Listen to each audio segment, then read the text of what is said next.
नमस्कार, मी श्रद्धा टपाल. टिटवाळा न्यूज मध्ये आपलं हार्दिक स्वागत. चला पाहूयात आजच्या काही ठळक घडामोडी. श्रद्धा फाउंडेशनच्या केंट व्हॅली इंटरनॅशनल स्कूल व हायर सेकंडरी सीबीएसई बोर्ड या शाळेत सन 2026-27 या शैक्षणिक सालासाठी नो डोनेशन नो डिपॉझिट या तत्वावर ऍडमिशन सुरू असून मोजक्या जागा शिल्लक असून त्वरित पालकांनी याचा लाभ घ्यावा. सदर शाळेत play group, nursery, junior KG, senior KG, grade 1 to 12 पर्यंत वर्ग सुरू आहे.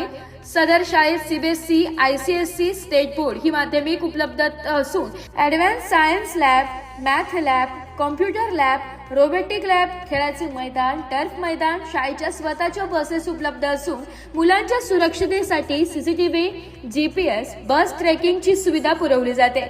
संपर्कासाठी शाळेच्या अजिंक्य शिवसेना शाखा सावरकर नगर येथील शाखेत संपर्क करू शकता किंवा शाळेच्या 8318 82 16 81 किंवा 86 00 15 69 66 किंवा 79 77 55 25 48 अथवा 88 28 72 38 60 या नंबरवर संपर्क साधावा.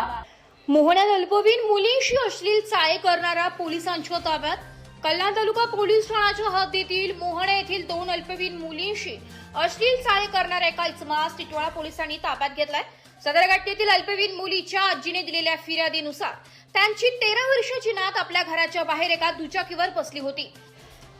अशातच त्याच्या शेजारी राहणाऱ्या त्या विकृत इसमाने तिच्या मनात लज्जा उत्पन्न होईल असे वर्तन केलंय.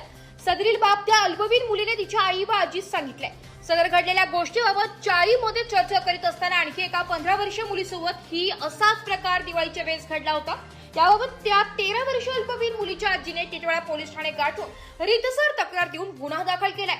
याबाबत टिटवाळा पोलिसांनी भारतीय न्याय संहिता 2023 कलम 74, बालकांचे लैंगिक अपराधापासून संरक्षण अधिनियम 2012 कलम 8, बालकांचे लैंगिक अपराधापासून संरक्षण अधिनियम 2012 कलम 12 नुसार रीतसर गुन्हा दाखल केला असून याबाबतचा अधिक तपास पोलीस निरीक्षक दादासो एडके यांच्या मार्गदर्शनाखाली पोलीस उपनिरीक्षक विशाल चोरघे हे करीत आहे.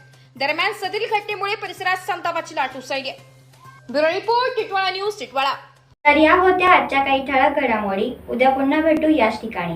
धन्यवाद.